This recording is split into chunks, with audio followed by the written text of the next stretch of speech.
myself to sleep just to get me through the day. Oh, someday I'm gonna wake up and maybe just be happy for a while, for a while. Oh,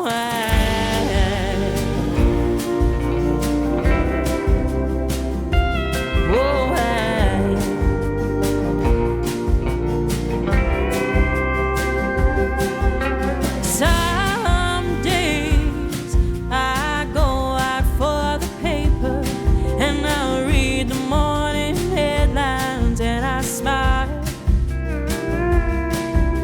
Some days I hope I'll see your faces and I'll let you walk straight back into my life, into my life.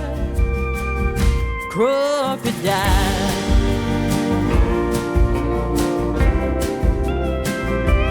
oh,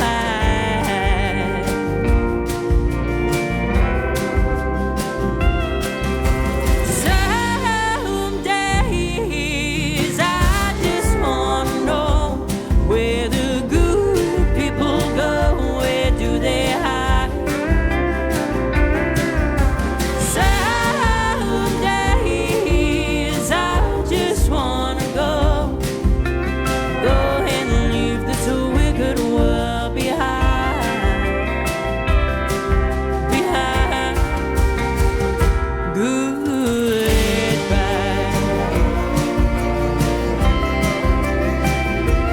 Oh,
Well, folks, all the way from the UK and not far from here is Chloe Jones from Manchester, I believe, yeah?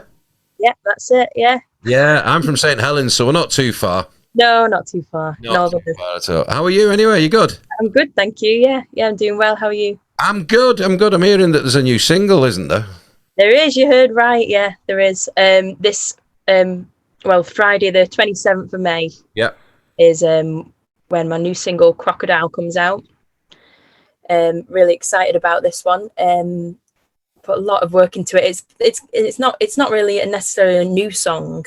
It's one I've been doing for a long time, so that's why I feel like it's even more special that I'm finally, with lockdowns and everything, getting into the studio was a bit of a nightmare, and so we're finally getting this one out, and I really love this song. So it is a brilliant song. I have listened to it that obviously you kindly sent over, and it's got a good vibe about it as well. But where was the inspiration from? I mean, Crocodile.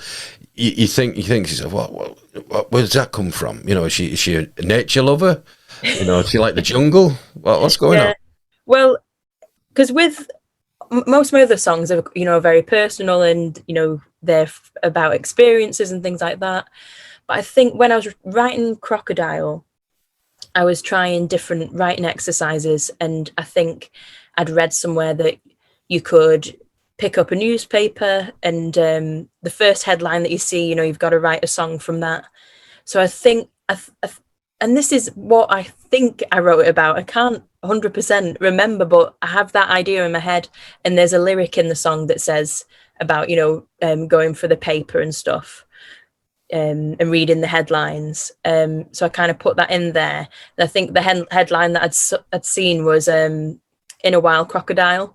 And I can't remember what the article was about or anything, but I just used that and then kind of just wrote the song from there. So it's quite like, I think I like it a lot in that sense, that it is a lot different to my other songs, because it's not everything out there, personal stuff. It's a bit more fun. That's a great way to do it. I mean, I was surprised. I was speaking to a very good, become a friend who's very well known in Nashville for producing music and writing music for different people.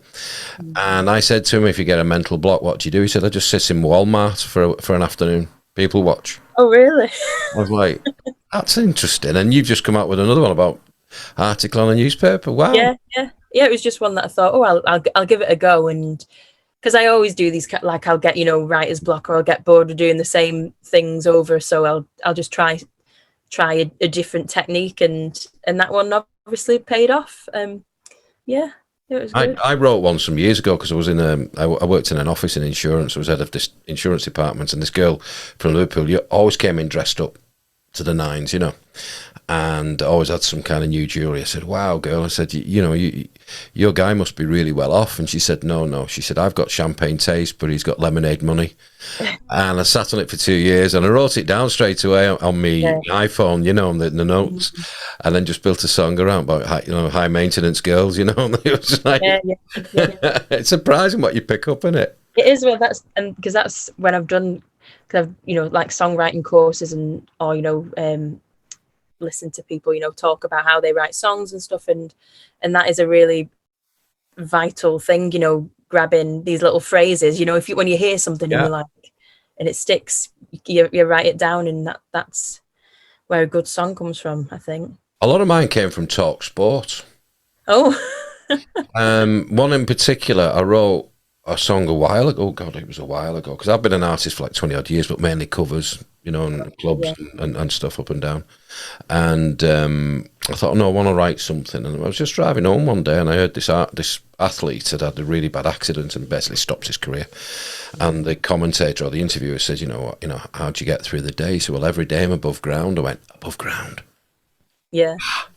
And then I'd hear something off the Nashville TV show that at round about that time, I'm not dead, I'm not done, and it's like, you know what I mean? But some people have bits of paper with words on in a bucket and throw them out, and then just and I think that's interesting what you've just said there about going on courses. I mean, is that something that you would advocate? Oh, I think definitely. I think if it's I love songwriting. It's something that I'm always wanting to learn more about, learn as many different ways to write a song as possible. Like, I think there's nothing you can be the top of your game at. You can always learn something new, and songwriting's the same kind of thing. So I definitely advocate finding new ways to write songs, and because you got to keep it fresh, haven't you? You've got to keep. That's the thing. I find myself writing songs, and then I'm like, they feel like they're all starting to be a bit samey. So then I'll have to, I might try a new instrument, or I might try, a new technique, and it just refreshes what you're writing about, I guess. That's a great thing about music right now, especially UK as well. There's a lot of people very much similar to yourself, and they're just finding new ways. And I think lockdown has been with the greatest respect to everybody else, but has been a benefit to music. I don't think just in country. I think right across the board. But people have sort of thrown the kitchen sink at production, songwriting, and doing different things like you've just said. Then. Yeah.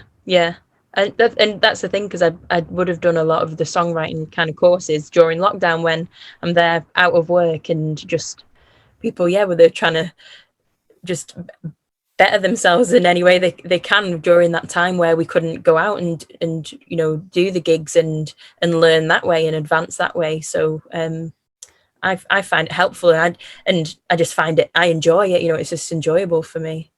You can tell when you're interviewing people and you've got that sort of sparkle in their eyes still, you know, and that's important, isn't it? You've got to have that fire in your belly.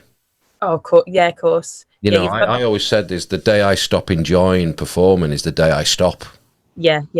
You know, yeah. What's the point? Yeah, if you're not into it anymore, then I don't see the point. But yeah, and it is a tricky industry. There's definitely times when you're like, what am I doing?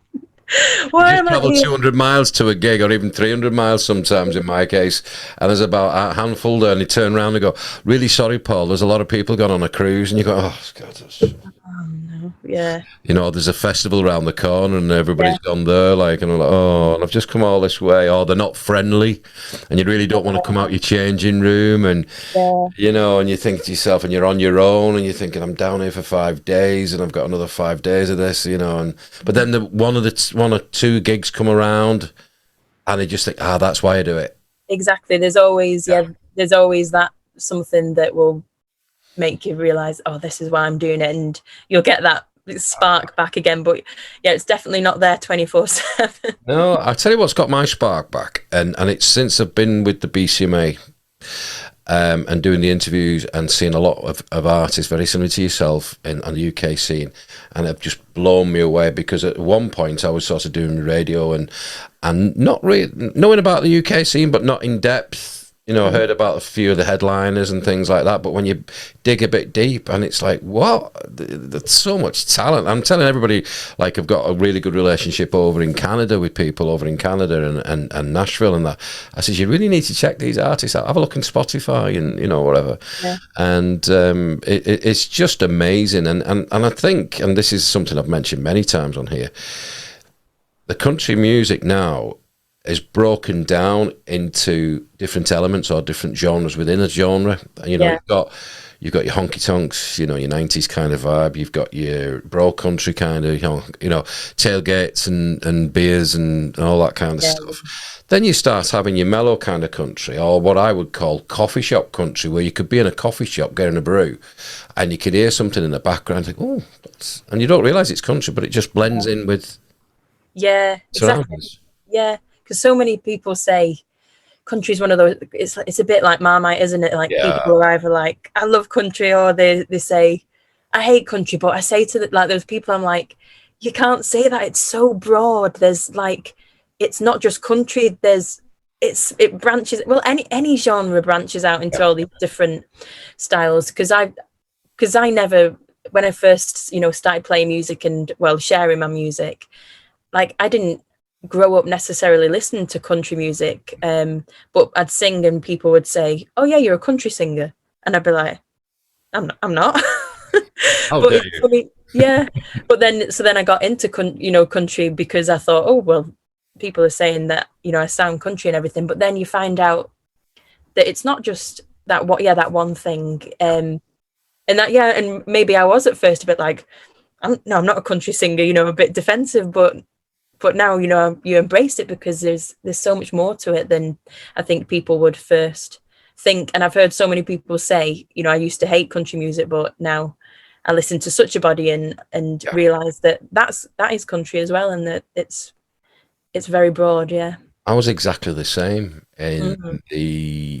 Growing up, my dad had like Slim Whitman, you know, Jim Reeves, George Jones, Merle Haggard. I went, oh my God, you know, I just want to slip my wrists and blah blah blah. But I was a teenager. I was into me rock and, you know, a bit of disco and a bit of funk and all that kind of thing. Yeah. And then I saw Garth Brooks in the early 90s, and I went, that's country music. Yeah. And my mum's going, I'm not going to get you guitars and you keep smashing them. No, that's not going to happen. But I then I actually went anti-clockwise then.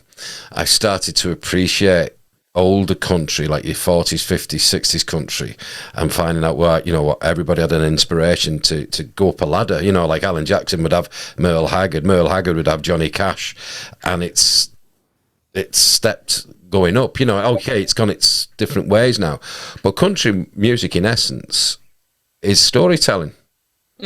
Yeah, and that's like what I've always said. Like, I write the songs because I love stories, you know, and like I love to read, and I love, you know, I've always loved stories, loved writing for forever.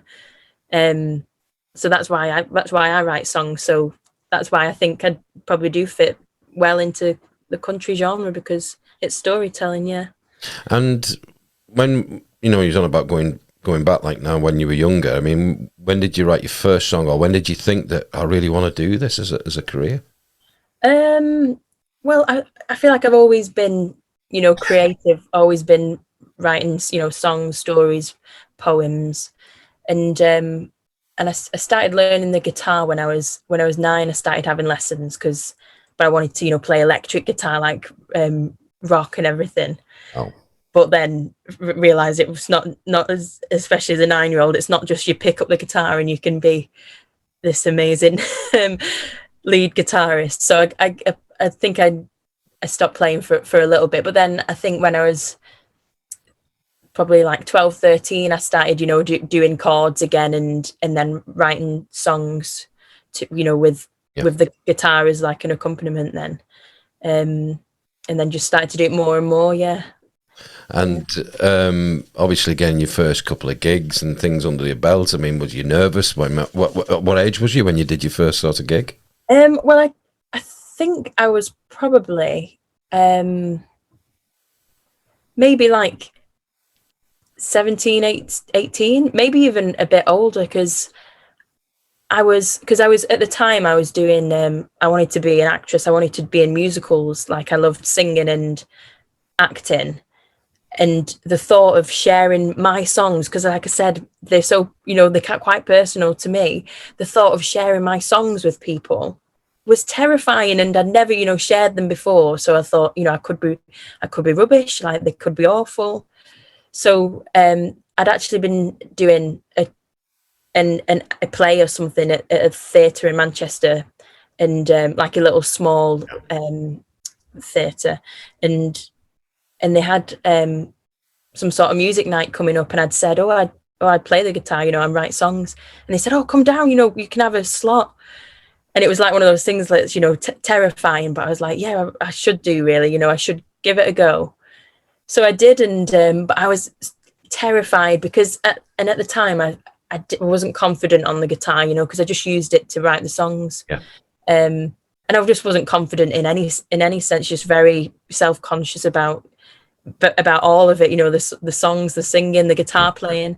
But I did it, and you just have to do that kind of thing. You have to put yourself out there, and it was scary. And then I did another one, and that was scary, but it was also good. And people were saying, these songs, you know, you can write songs, you can do it. So it's just, you just have to throw yourself in the deep end a bit, don't you? You do. And like I said, presently now you've got obviously the new single Crocodile coming out. And have you got a tour lined up to support this? Not necessarily for this one. So basically I'm working towards, I've been releasing singles, and I'm working towards releasing my next EP, which should, touch wood, be coming out, you know, in the summer. So I'm more focusing on getting a gig and a kind of gigs and a tour surrounding that, really. There's a lovely, nice little niche of events. Obviously, you got one near you. Is it the barbecue bus? Yeah. Oh, I'm playing at Barbecue Bus 17th of June. Yeah, I've got that. Oh, try and come down, because I was only saying to one of my friends, was it yesterday? I said, I've never been there, but I've heard some good things about it, you know. And it's then really Carmen's, good, I went to Carmen's last week. Yeah. For the first time, and in Ashton, in Atherton. Yeah. Gary Quinn's night. Yeah. Yeah. Mm-hmm. So a lot of little venues like that popping up in there. Yeah, and it's good, yeah, because the Barbecue Bus, it's like a little country hub, and you have, you know, familiar faces come in. There's a lot of people there who don't necessarily like country music. They're there for just because it's an interesting kind of restaurant, and they like the food and the cocktails. But it's always a good night, and I always bring, because it's up the road for me, the Barbecue Bus, just 5 minutes down the motorway. So we get a minibus of like my family and friends like every time and go. So it's always fun for me, because it's like we make a good night of it.